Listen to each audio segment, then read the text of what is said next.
On entend toujours parler d'activités pédagogiques en matière de digital learning. Mais de quoi s'agit-il exactement?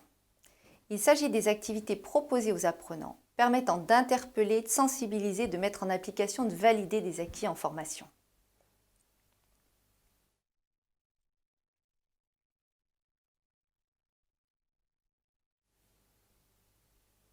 Les activités pédagogiques les plus connues et les plus utilisées sont les quiz et les études de cas.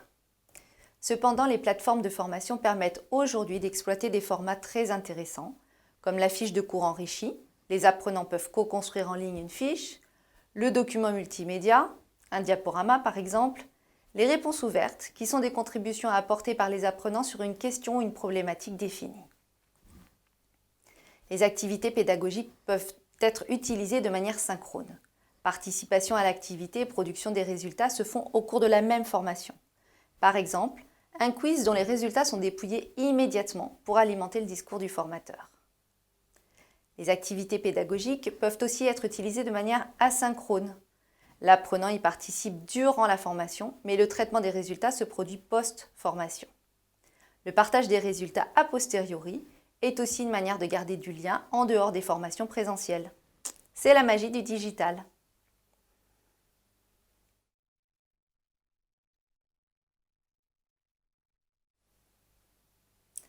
Quels sont les avantages et les limites des différentes activités pédagogiques? Voyons en premier les quiz. Ils sont plutôt attractifs. Le fait de répondre et d'obtenir un score est souvent jugé ludique. Ils sont vraiment efficaces pour sensibiliser à un sujet, interpeller et faire prendre du recul en amont d'une formation, mais aussi pour renforcer des messages et évaluer les acquis en aval d'une formation. Cependant, un quiz mal conçu ou mal administré peut tout simplement annuler l'impact pédagogique de cette activité. Regardons ensuite les études de cas. Ce sont de très bons exercices contextualisés qui nécessitent une réflexion globale, transverse de la part des apprenants.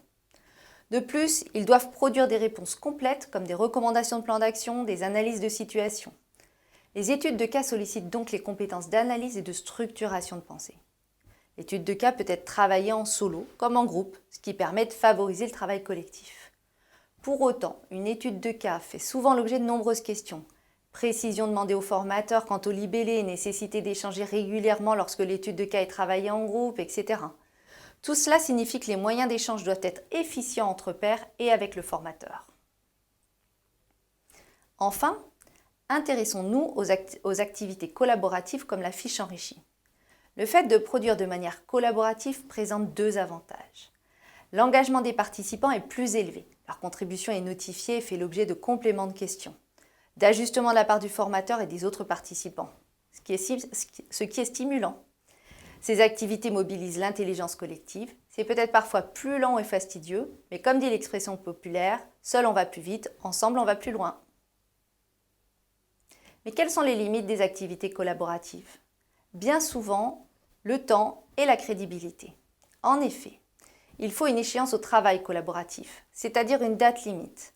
D'un côté, le fait de travailler de manière collaborative dans un délai donné permet au collectif de mobiliser le meilleur de lui-même tout en ayant la possibilité de se projeter sur un final à venir. Mais la co-construction peut être sans fin, au point de finir par lasser ou d'être oublié. Concernant la crédibilité, il convient de définir un arbitre qui appréciera la qualité du travail produit et qui pourra gérer le rythme grâce à des relances ou des questions soumises au groupe. Il ne s'agit pas uniquement d'un travail de modération. Cet arbitre doit aussi avoir la capacité d'apprécier le travail et de le challenger.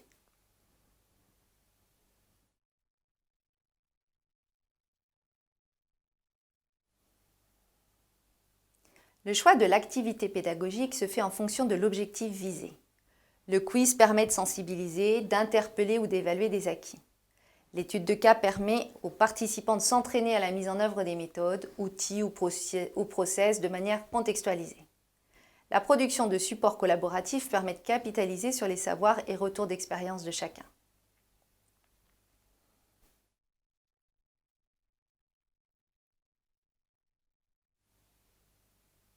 En digital learning, il faut vérifier comment va être administrée l'activité pédagogique. Posez-vous les bonnes questions. La plateforme retenue permet-elle de déployer l'activité que vous avez choisie?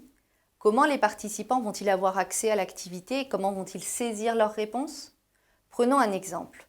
Vous avez créé une étude de cas depuis une plateforme qui ne permettrait pas de poser des questions aux formateurs. Le travail de l'apprenant sera fastidieux et perdra de son sens.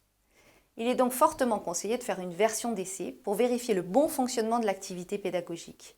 Demandez à un collaborateur de la tester en conditions réelles. Vous pourrez ainsi vérifier la cohérence de l'activité et évacuer un bon nombre de bugs qui réduiraient son impact.